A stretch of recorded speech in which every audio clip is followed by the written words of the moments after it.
Hello, viewers and listeners. Welcome to another episode of Pathways to the Ivies. Today, on this episode, we're going to do something very different. Instead of bringing in the regular academic profiles, we have somebody with an art background. Let's talk a little bit about our guest today, Navya Sharma. Navya Sharma is a current freshman at USC. Her admits ranged from USC, Loyola Marymount University, the Academy, and AMDA. She was also waitlisted at NYU, UCLA, Wesleyan, and CalArts. Guess what? She was also accepted at the summer program at the Juilliard. And on this podcast, she's going to demystify everything that she did to get into theater, acting, and cinematic arts, being from India, and possibly not being in a stream where a lot of people go towards us. Navya Sharma, welcome to the show. Super thrilled to have you on the show. Can you go ahead and introduce yourself a little bit by yourself and tell the viewers a little bit about you outside of the elevator speech that I gave you? Who is Navya Sharma? What does she like? What does she do? Okay, so thank you for the amazing introduction. I think you did half my job. But I'm Navya Sharma. I am at USC. I'm studying BA Theatre, emphasis in acting, and I'm also minoring in cinematic arts, which I might turn into a double major. Let's see. And I love everything about art. Like, I think I'm not just involved into the acting aspect of it, but I'm also involved in the behind the screen, graphic design, video editing, music editing, dancing, and yeah, art is something that I've always loved and resonated with, and that's what I have been pursuing here as well. Perfect. You know what I like about your profile, and generally while speaking with you, a lot of people kind of pursue, overseas education or studying in the US preliminarily because there is an it's a STEM course, and you can stay back a little longer and kind of make that money. I believe arts or necessarily courses related to arts are not necessarily STEM and may or may not give you the opportunity to stay back for a little longer in the US. So I just wanted to understand, how did you make up this call of going and spending so much of money for arts acting, which is possibly common for maybe, like, if your father was from the film industry, or whatever, like some association with art in some form. But how did you make up your mind of putting so much of money, and how did you think it was worth it for you? Okay, so I think the love for art inside of me has been embedded since like forever.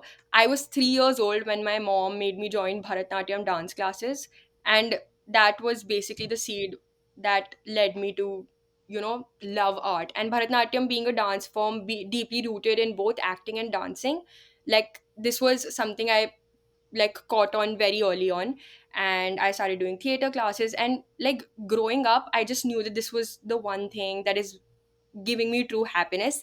And fortunately, I had parents who were really supportive towards this dream of mine, and they always sent me to theater workshops, not just in Jaipur but in Bombay, and definitely outside the country as well.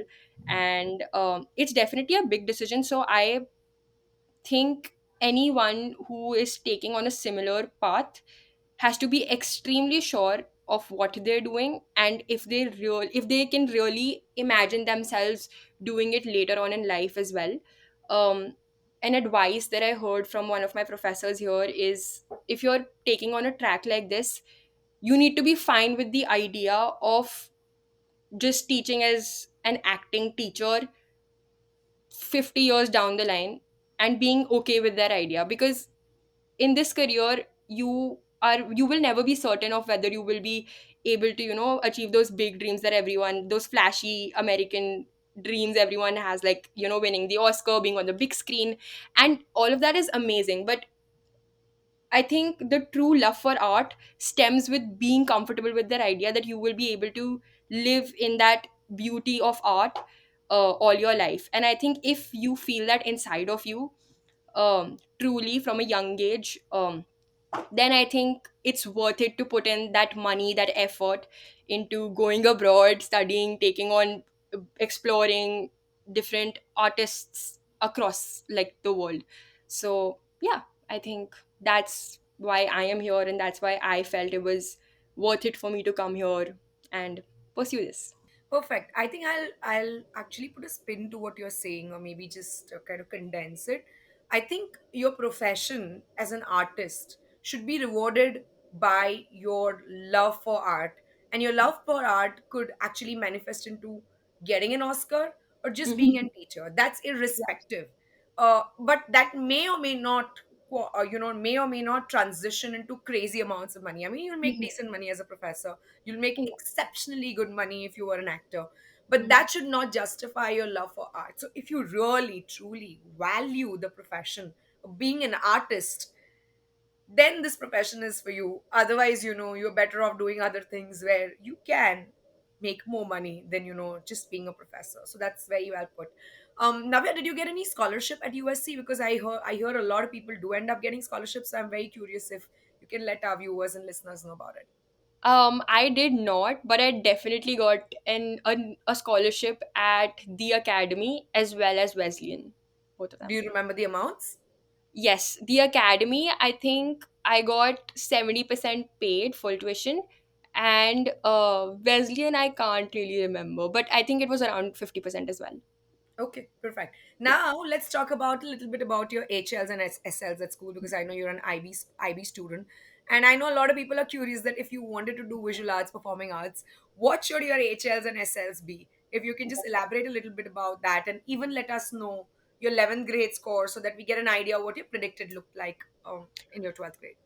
Yeah. So, okay, my HLs were history, English, and econ, and my SLs were math AASL, French ab initio, and computer science. So, in my school specifically, I didn't have the option of doing drama IB, but I know a lot of schools do. So, I'd say if you're a performing artist, then definitely take that up. And even if you have dance or something that is in performing arts that you actually really like, then definitely take it on. Otherwise, I think a lot of, and if obviously your school doesn't offer those options, there is always an option for you to create that opportunity for yourself and do things outside classes, make work on your portfolio to essentially showcase that artistic side of you on your portfolio, your resume, your grades, and everything. And my predicted was, I think, a 43. And yeah, but I'd also say that grades definitely matter to some extent when you're applying for performing arts, but not as much. Because again, performing arts, with when it comes to performing arts, they want to look at the amount of hard work that you're putting in rather than scoring well in them. Because a lot of art is just about living in the question, exploring it, and doing your best at it. So your grades stand as a testament to your hard work instead of your intellectual capabilities. And that's why your portfolio definitely has way more weightage in your entire application. And when it comes to the selection of subjects, as you said, um, I think history is a very, very strong subject to take as any kind of artist that you're wanting to become, because history is a subject that deals with topical elements, very current affairs, and the art that we're creating in this world today deals with these topics. For instance, Christopher Nolan made Oppenheimer in a time where the world is facing threats of World War III, with the entire war like situation going on. So, with your art, you are always looking to inform the audiences about what's going on around the world, how they, as people, can be impacted through art forms and take measures to solve problems on on whichever level they can. And that's why an in-depth knowledge of a subject like history can really help reflect that you really care about what is going on in the geopolitical world right now, and not just, it is like, not only is it good on your not only does it look good on your application, but it also informs you as an artist a lot.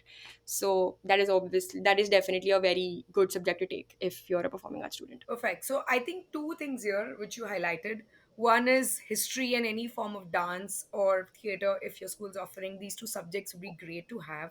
Another thing you mentioned is, unlike when you're looking at a STEM major or an academic major where your marks are super important, your score is super, super important.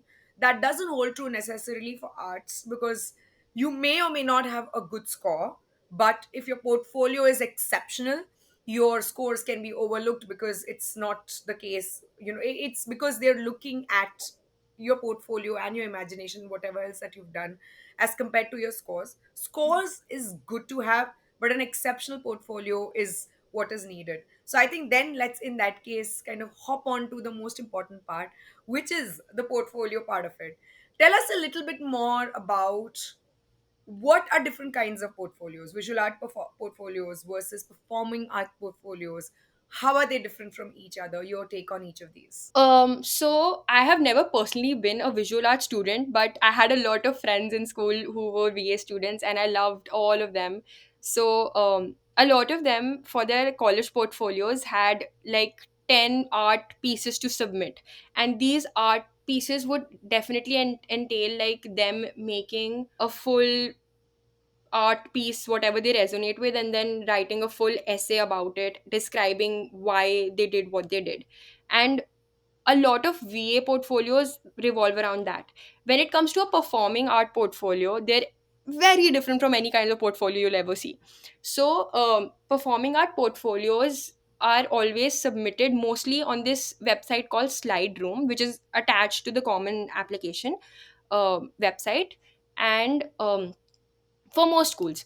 And a lot of times they have a different set of questions, a different supplement application, and a different set of videos that need to be submitted that essentially make up your portfolio. In For acting specifically, I'd say most colleges will ask you to do a 90-second to a 2-minute monologue of contemporary, of the genres of contemporary and classical. Classical is any play written before the 1800s, and contemporary is any play written after the 1800s. So this is mainly what they ask you of in an acting audition. Sometimes they will also ask you to submit a musical theater piece because they just want to see how your vocal cords are. And obviously if you're applying for musical theater, then they will definitely ask you to do two different songs again, one of contemporary and one of classical. Other than this, they will have some art based questions. For USC specifically, I remember there were three questions which asked me to just talk about maybe a play and what it made me feel, talk about how I approach characters when I'm, decide like trying to annotate my script. So, and these questions vary for every college again, so it's very important for students who are applying to definitely like get in touch with the SlideRoom application as early as they could, because this application is basically the primary thing that is going to determine whether they get in or not. If your application gets selected for the first round, you are always asked for a callback audition. And for international students, obviously, they have a Zoom option available, and you have to schedule a full interview with them. Mostly, they will ask you to do the same monologues that you submitted, and they will hear you once or twice, and they will give you a full, like a minor tweaks, and they will give you like a certain direction to follow within your monologue. And you will be asked to do the monologue again, and after that they will probably ask you a few questions about, it's like, and then it follows like the usual interview round process, like how, why do you want to be a part of our major, what do you like about the school, and a lot of other questions revolving around the same thing. And that is mainly the portfolio. Other than that, it is very important, like only the slide room portfolio that you're submitting primarily for your acting portfolio is definitely going to be there. That's a requirement. But other than that, it is very important for you to show that interest in you from early on, that you've been involved into something artistic uh, apart from your classes as well. It comes to that, maybe if you're an acting student, you can talk about any of the shows that you've partaken in, any of the performance that you were a part of, any of the esteemed awards that you received for your performance at certain places. And yeah, I think that's the trajectory that it usually follows. Wow. So I can actually clearly see that in acting or a performing art portfolio, especially if acting is so different. You mentioned somewhere that you should get in touch with SlideRoom early. What do you mean by that? Like, what is SlideRoom? Does it, because from what I know, application is only Common App.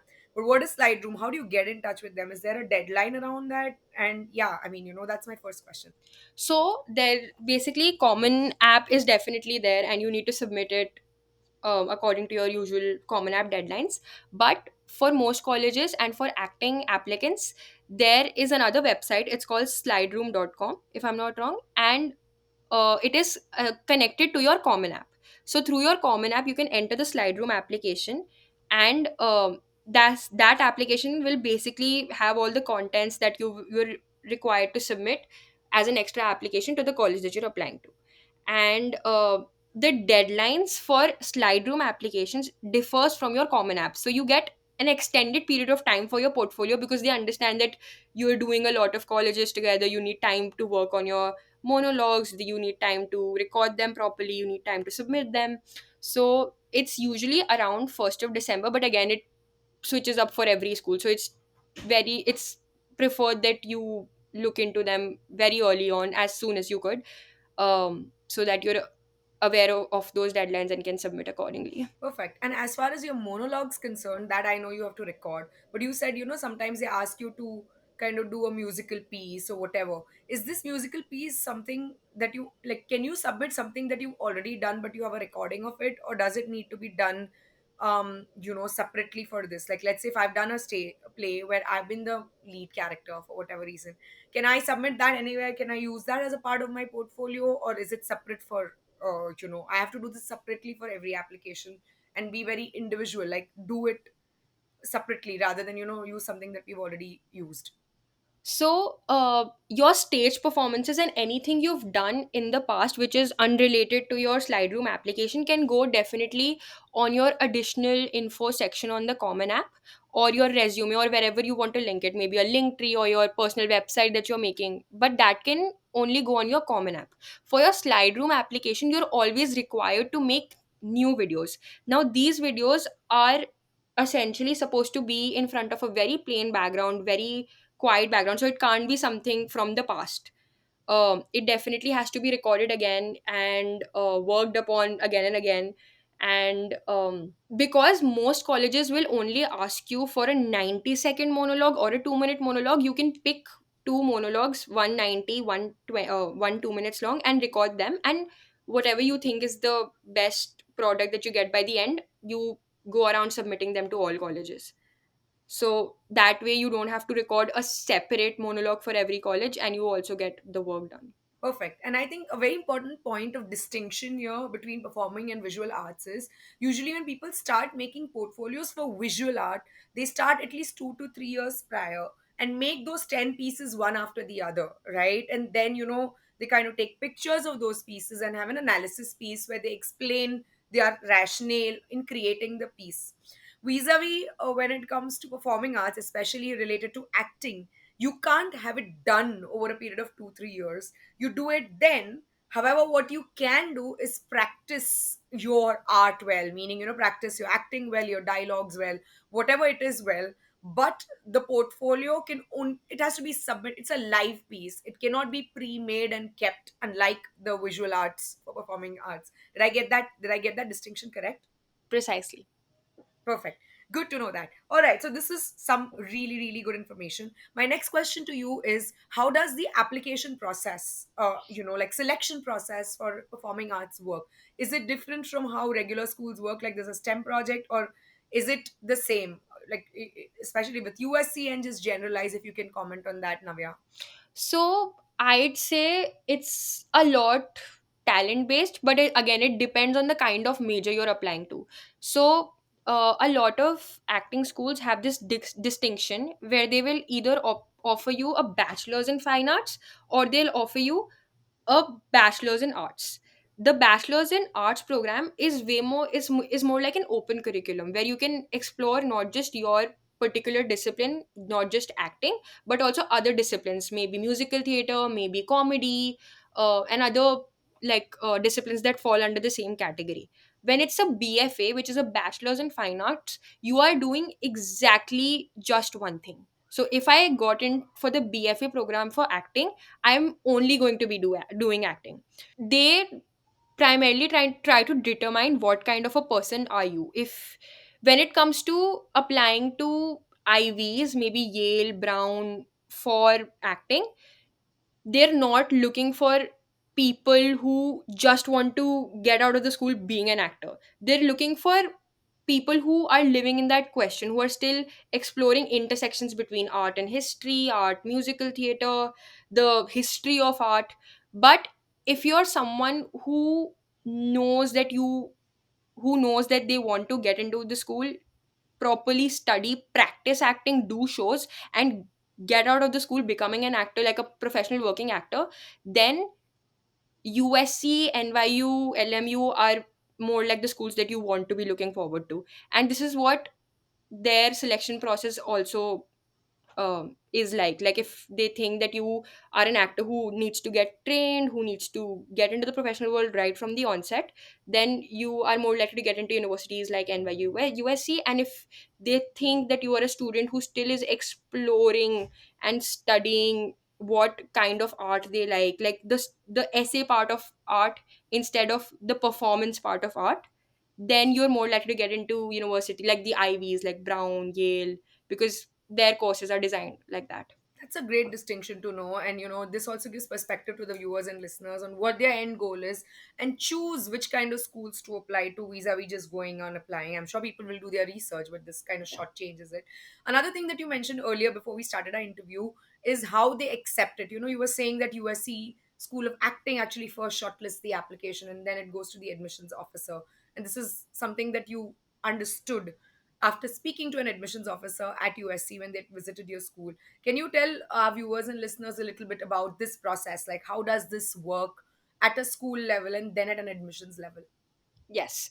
So for normal programs, your applications go through the admissions officers of the colleges you apply to, and thereby the school sees your application and you get in. But for performing arts students, and I am not sure if it's the same for VA students, but definitely for performing arts students, your application first goes under the acting school of the entire university. So, for instance, if I am in USC, the acting school of USC is called SDA, which stands for School of Dramatic Arts. So, my application will not first go to the SDA AO.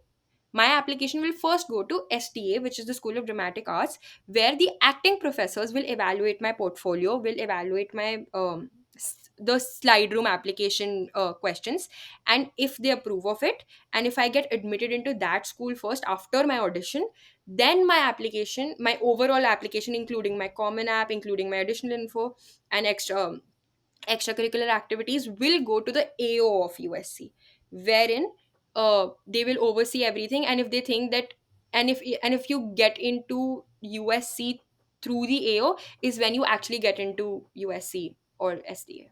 So it's like two steps that you have to cover instead of just one. Perfect. So you have to be liked by that respective school, found to have caliber enough to match the set of incoming students, and then the other credentials are vetted out by the regular admissions office to see if you're a good fit, whether it's academics or anything else that is there.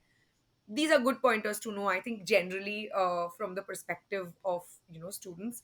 Another question that I have is in terms of your projects. So I think a couple of projects when I was looking at your resume, which I have right here, is something that I'd like to discuss. I think the one that stood out for me is when you were director, actor, and producer as a part of the play Hamilton. It was, I think, a musical. Can you first tell us what the play was, what did you do, and how is it different, like from all the other activities that you've done, and why do you think it's like your key centerpiece?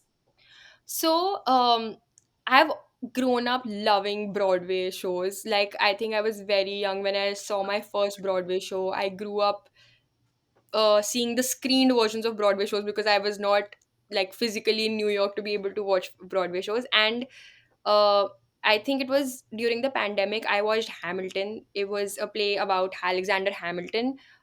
He was one of the founding fathers of the US, and he basically defined the economic system of the US. And it's written by one of my favorite playwrights, Lin Manuel Miranda, who also went to Wesleyan. And he's just someone I really, really look up to. And Lynn and the character of Alexander Hamilton, he essentially came from no family. He made his place in a country which did not welcome him at first, and but he still ended up climbing the ladder. And for me, I felt like I lived in a city where there were hardly any artistic opportunities, and I always faced that barrier. But um instead of looking out, I think it was in 11th grade where when I realized it's high time that I stop complaining about the opportunities that I don't have. Instead, I start creating those opportunities for myself. And that's why I not just like fell in love with Alexander Hamilton as a character, but also started resonating with him. And so I chose to do that play. And I realized that musical theater has never been done by students in India. So I thought, why not? Like, let's just go ahead with it. And I still remember I drafted a proposal. And I took it to my school's counselor and I just handed it over to her. And I'm like, ma'am, I want to do the first musical theater rendition of Hamilton by students in the country. And she looked at me and she gives me the most iffy look, and she's just contemplating, are you sure you want to do this? And I'm like, yes, ma'am, I'm sure. And then the following next months, we were planning how to create this show, how to get, because musical theater is something you don't just act in. You need dancers, you need singers, you need actors, and you need a beautiful set to complement all of it. And you need a person to edit the tracks, you need good sound, you need so much more in a musical theater than you do in general normal school plays. So those next 6 to 7 months were devoted towards making that play come to life. And I first was only directing the play, but I realized how much I wanted to act in it also, because I have always loved performing. So I ended up acting in it. A lot of my friends were very, very supportive in helping my dream come to life. And they acted with me, they danced with me. We all worked on our vocal lessons together. We all became better singers together. And it was a long, long process, and it was definitely not the easiest process to get through, but we did. And yeah, I think that was also something that made me sure of how much love I have for this craft and this art form, and how much love I have for the haste and just the process of getting to that level of putting on a show with a community of art lovers. So yeah, I think that's basically what that entire It sounds activity. absolutely magnificent because it sounds like it's a lot of work put in and scouting people.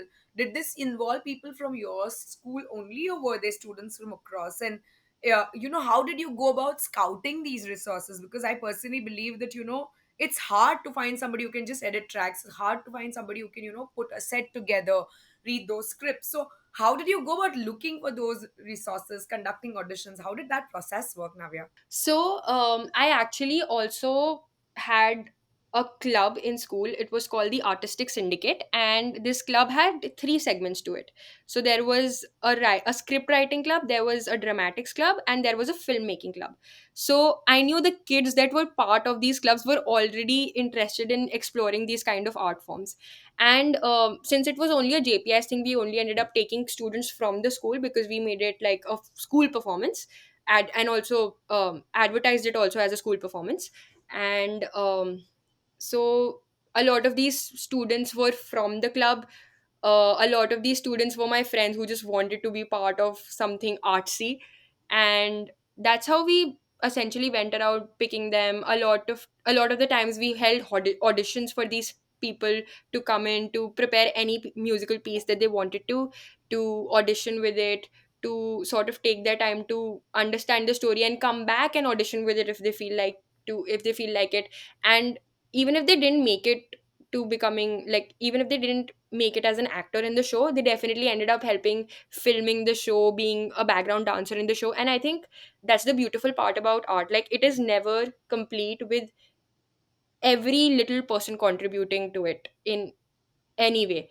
And um I think that's what makes art what it is, every little contribution making an impact at the end. So Basically it's so collaborative in nature. You can't you it can't exist on its own, which is necessarily true. This is any form of art, whether it's musical, it's theater, it's movies, it's a testament to the fact that one person can't lead it. Unfortunately, I feel in India as a country we give too much importance to the face of the Mhm. movie or the face of the drama. But if you go and see the West, there are a lot of people who are paid a lot more than the actor, and there's a lot more credit, especially if you look at academy in general, right? A lot more credit is just given to more than just actors, like cinematographers or screenwriters or producers who put in the money out there, who had that vision and who had the faith on taking that leap of chance, right? How many movies, when we look at it, like when you look at an Oppenheimer or even an Interstellar, how many people can really think that that movie can actually be a success, and then it ended up becoming a success? And one of it was because Nolan was directing it, but more so because somebody had the faith to take that chance on Nolan. And that's what I like about the West, that they actually are willing to accept failure, and it's absolutely fine. So that's awesome to know. I am very, very interested in now talking about the Juilliard Summer Program. I think it's exceptionally brilliant. It is so, so hard to get into it. I know their acceptance rates are in single digit, if I'm wrong. It's 0.4%. Yeah, It's so it's not even single digit, it is like percentage digit. Tell me a little bit more about how, first of all, how did you make it to Juilliard, and then your experience at Juilliard. so again, I think this was 11th grade before the summer vacations, and I just wanted to get out of my room and act in any way I could. And I started looking up summer programs, and uh, I knew Juilliard was this one place I was always fascinated by. I think before 11th grade, Juilliard was the one school I always knew I wanted to apply to when it's the best acting school. And in 11th grade, I saw the application for it and I was like, this is my time, let's do it. And I did. And again, their portfolio, there again, for the summer program application, you had to submit a 30-second introduction, followed up by two monologues and a musical piece, like just sing 30 seconds of a song.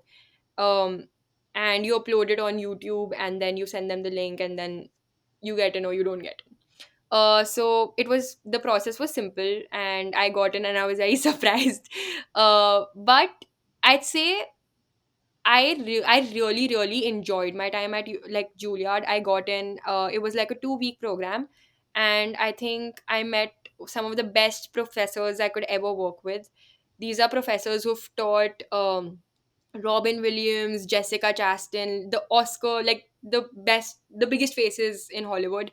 And I got to learn so much from them, and I got knowledge that I think I'll forever be indebted for and forever carry on along with me.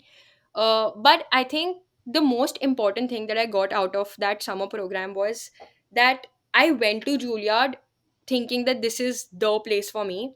But by the end of the summer program, I definitely enjoyed it a lot, but I realized that maybe Juilliard as a school was not the place for me, because by attending the summer program, I understood what kind of a curriculum they entail. And I got to know that at Juilliard, the first 2 years you can't step on the stage. Like, it's a rule for them, because you're essentially behind the curtain and you're preparing to be on the stage. And also, in all the 4 years that you're at Juilliard, you can't intern outside or you can't work outside Juilliard. And as an international student, I found that to be very restricting for myself, because I already come from a city where there are hardly any artistic opportunities, so I don't want to be away from the stage for 2 more years. And secondly, because if I'm coming to a different country, I don't think I would want to stop myself from stepping out, exploring everything. I don't want to be like surrounded by four walls all the time. And I think I am still really grateful for my experience at Juilliard and all the learnings that I got. But I definitely stepped out learning that maybe this is not the best option for me. And I think that's a learning that everyone should have. I think um, realizing what you want out of your life and deciding what colleges you want to apply to and what kind of experience do you want to go along with for the next 4 years of your life is a big decision. And sometimes going by the name is not the best decision, but going by what you need and what the kind of life and the kind of career you see yourself in, way down in the future, according to those aspects, I think you should be making your college decisions. Perfect. This leads me to the next two or three questions. Besides Juilliard, what are the other summer schools which are uber competitive and have a 0.4% acceptance rate, or maybe in that ballpark? Can you name a few for performing arts for our viewers and listeners? Because Juilliard is the brand, but anything else that you wish you would have explored or others would knew, if you can just give a list, that would be great basis your research. Definitely. So I think NYU, USC, and Yale, these three have very good summer programs as well. And I also know that a lot of people who get into the NYU summer program for acting end up getting into NYU also. It's like a 45% ratio. Like 45% people who get into the summer program also get into the BFA acting course of NYU when they end up applying for college. For USC, the statistic is not the same.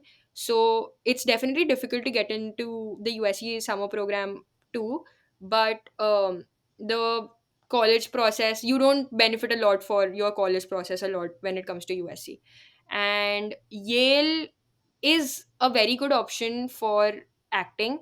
But the only problem is Yale does not have an undergrad program specifically for acting. It has an undergrad program for musical theater, but not acting. So if you do want to do acting at Yale, the only option you have is to apply for a master's acting program, which is one of the most prestigious acting schools in this world. Meryl Streep actually graduated from there. And but their summer program is also still good, so people do end up applying. Perfect.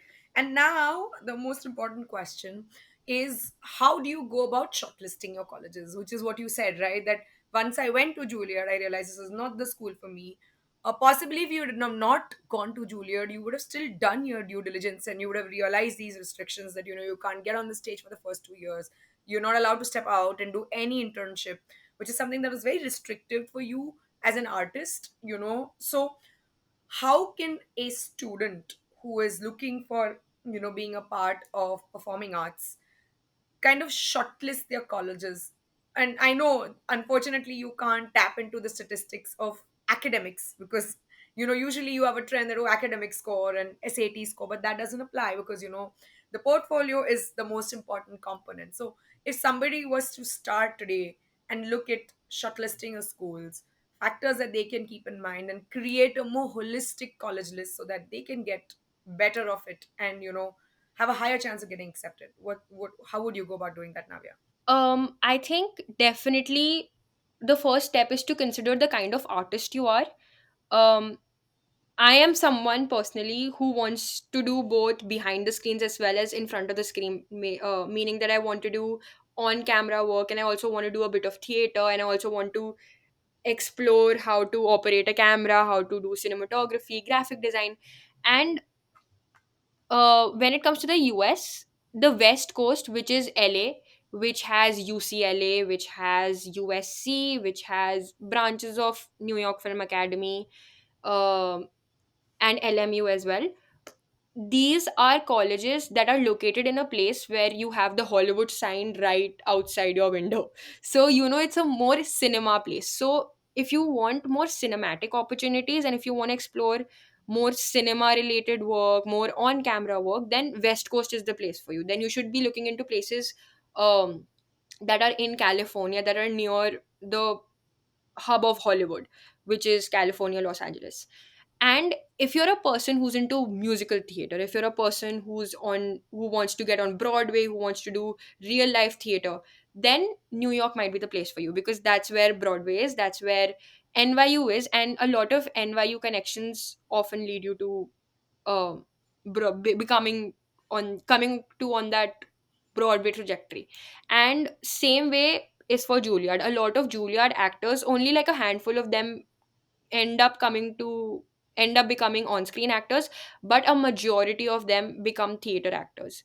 So I think that is a very clear distinction as to why how students should go about uh, making their lists for colleges when they're doing so. Perfect. I also hear a lot of performing arts and visual arts students end up getting scholarships generally, right? Like 40% scholarship, 50% scholarship, 60% scholarship. Is there a certain reason why the scholarship is awarded, or you can maximize the amount on scholarships? Like you said, Academy gave you 70% scholarship.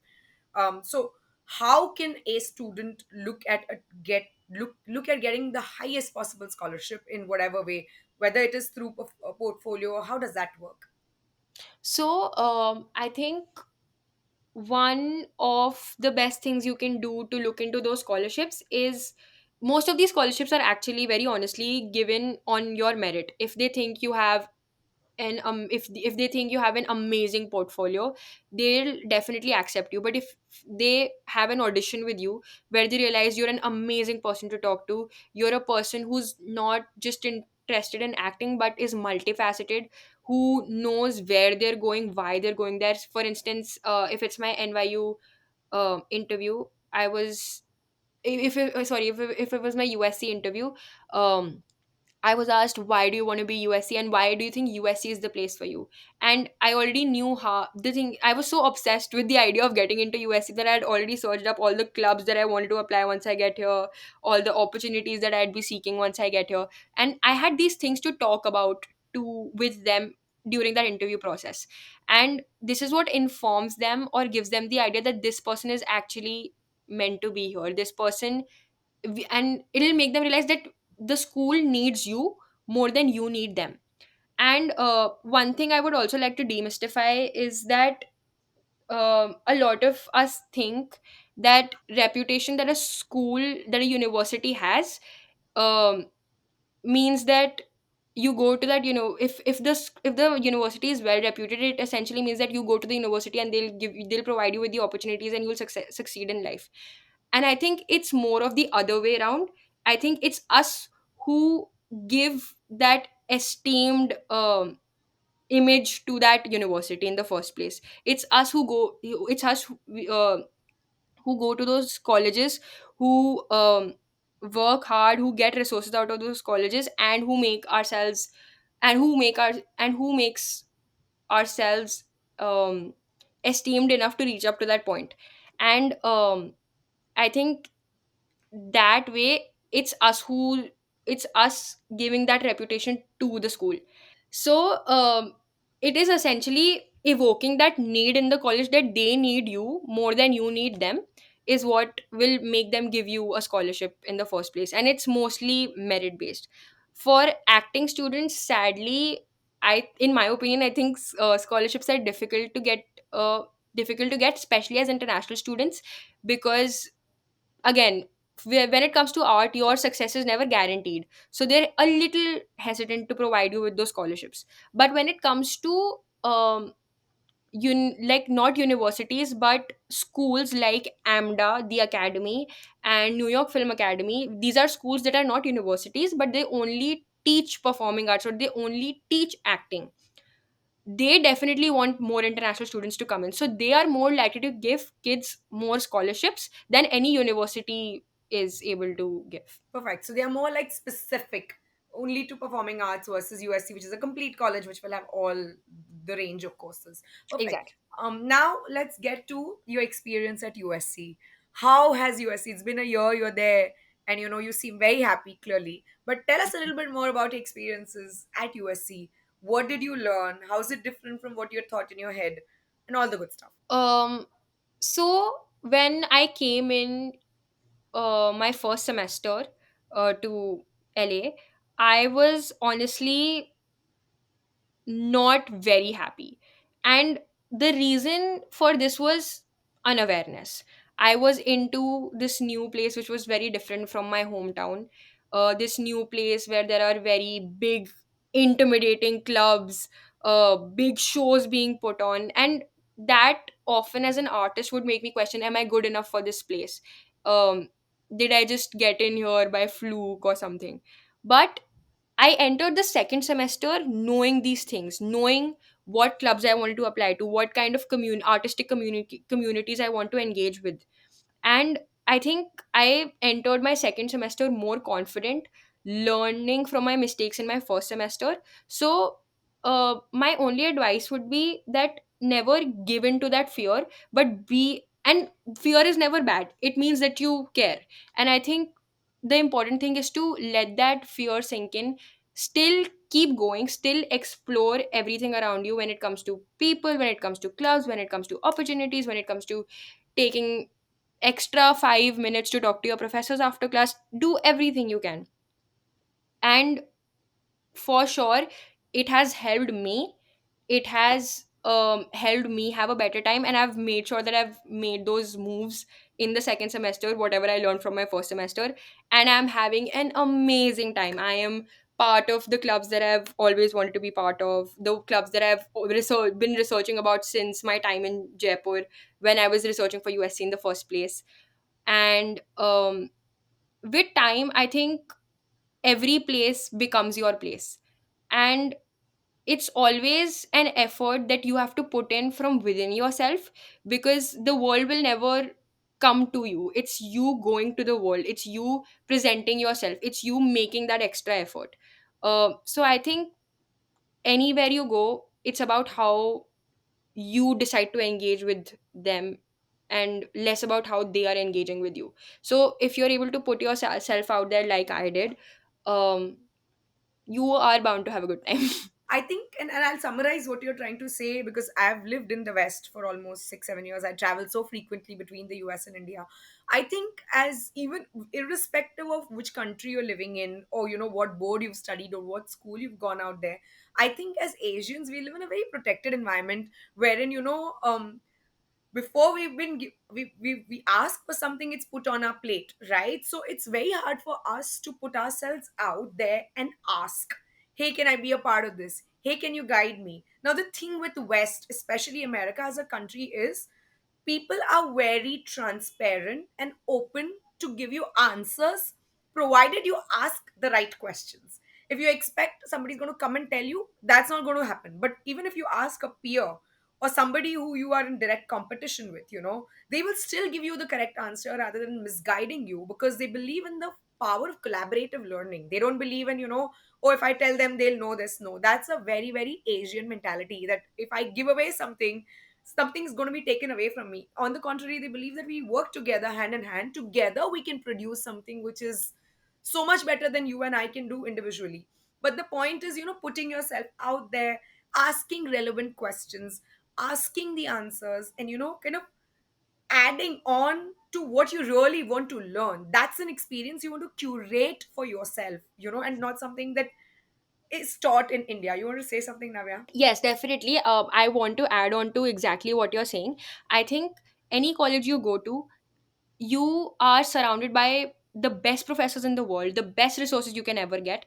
And it's very important for you to take the initiative to step up and hold on to those resources, to go to your professors, to ask them extra questions, to ask them for internships. Because this is the time, this is the only time you will ever have to and the best thing about college is it gives you a lot of free time. So you have those resources, you have those amazing connections that your university provides you, and you have all the time in the world to work on your dream projects and do whatever you've always wanted from life.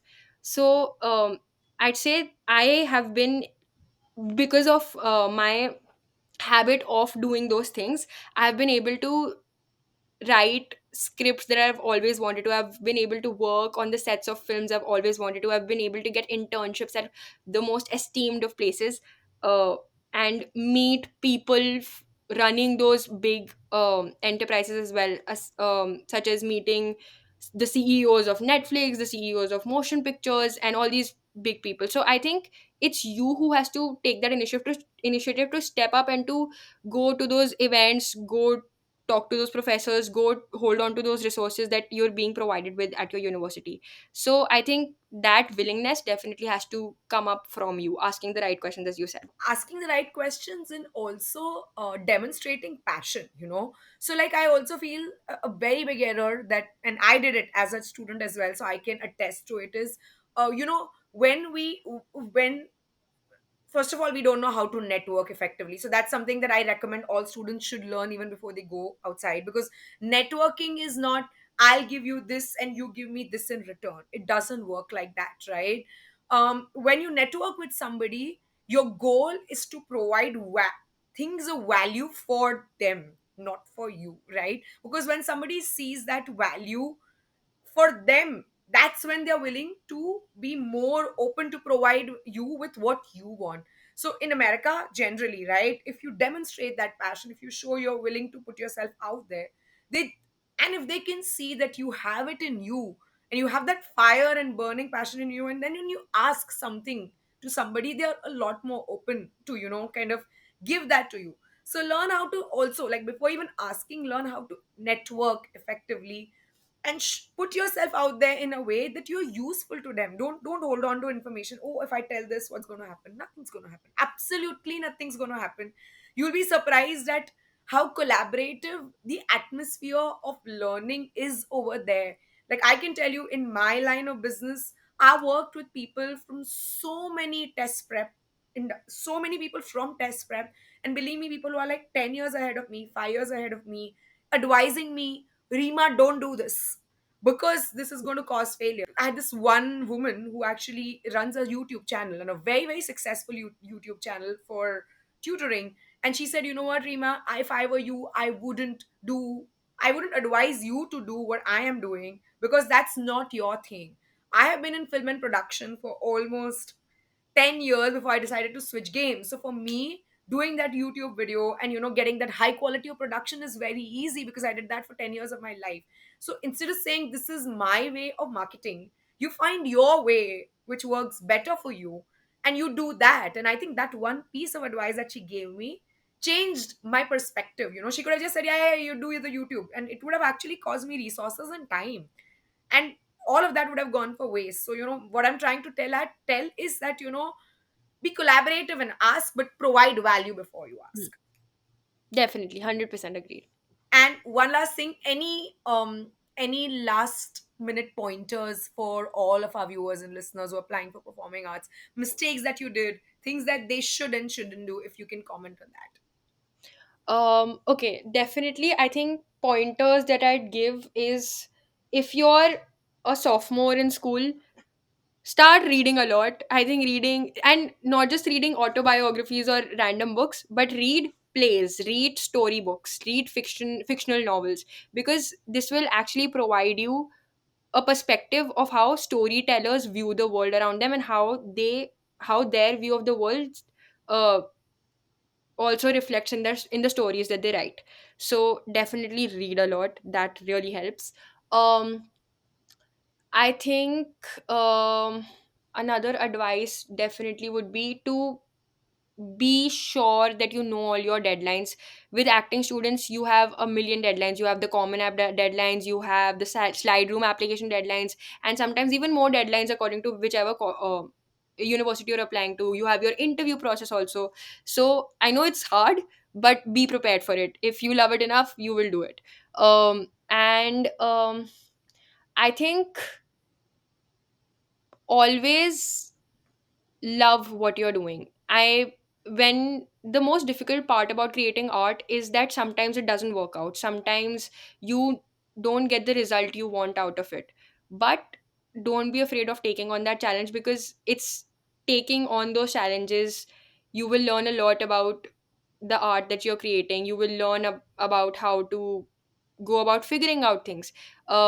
A very good example of this is one of my seniors from school.